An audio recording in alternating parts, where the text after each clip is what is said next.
सम्माननीय सभापति महोदय, प्रिय शिक्षक माने, सम्मानित अतिथिवृंद और मोर प्रिय भाई भौणी और सहपाठी माने, आज ही पवित्र गुरुदिवस अवसर में मु आपण मानक सम्मुख में किसी वक्तव्य रखुथबारु निजकु अत्यंत गर्वित और धन्य मन करुछि।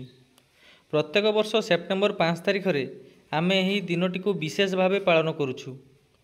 एही दिन रे भारतर प्रथम उपराष्ट्रपति और परवर्ती समय रे राष्ट्रपति होइथिबा डॉक्टर सर्वपल्ली राधाकृष्णनकर जन्मतिथि पालन करा जाए।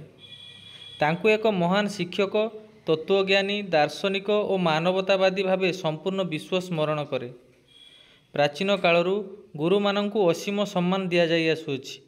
गुरु बिना ज्ञान नाही, ज्ञान बिना मुक्ति नाही, यह आमर प्राचीन पुस्तक रे उल्लेखित। गुरु अर्थात अंधकार को दूर करी आलोक पथरे नहीं जाउथुवा व्यक्ति। राधाकृष्णनकर जन्म 1888 मसीहा सेप्टेम्बर 5 तारिख रे होइतिला। से दार्शनिक, शिक्षक और चिंतक भावे सारा विश्व रे नाम करथिले।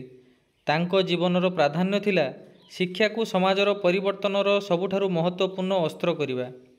जेतेबेले से राष्ट्रपति हेले तांको शिष्य माने जन्मदिन पालन करने चाहिए, किंतु से कहिथिले मो जन्मदिन पालन करने परिवर्ते सही दिन को गुरु दिवस भाव पालन कर। सेवेठु आज पर्यंत आमे उक्त दिन को गुरु दिवस भाव पालन करुछु। गुरु हेउछंती ज्ञानर प्रदाता। गुरु आमको केवल पाठ्यपुस्तक रे लेखा जाइथिबा पाठ नुहे, जीवनर सत्य को शिखाती। से चरित्र गठनकारी, भल मंद, सत्य, निष्ठा, सहनशीलता और नियम श्रृंखलार पाठ देइथांती। गुरु हेउछंती प्रेरणार स्रोत।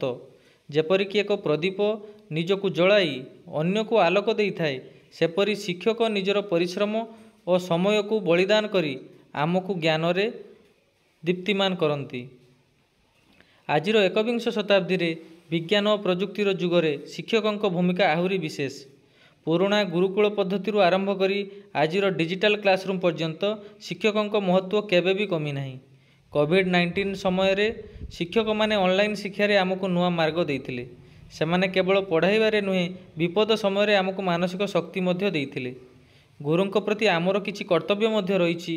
गुरुंको सदा सम्मान और कृतज्ञता देबा, सेमानंको परिश्रम को व्यर्थ न करी निजर जीवन रे भल मनीषटे हेबा, समाज को शिक्षार आलोक रे प्रज्वलित करिबा। शेषरे मु कहिबी, जेपरि गछर मूल दृढ़ हेले गछ सुस्थ हुए, सेपरि जीवनर भित्ति हेउछंती शिक्षक। आमर आजिर सफलता आमे जहाँ कहूछु, लेखुछु, करुछु, से सबुरे गुरुंकर अंशदान रहिछि। आसंतु एही गुरु दिवस दिन रे आमे समस्ते गुरुंको प्रति कृतज्ञता जणाई सेमानंको आदर्श को जीवन रे अनुसरण करिवार प्रतिज्ञा करिबा। जय गुरु।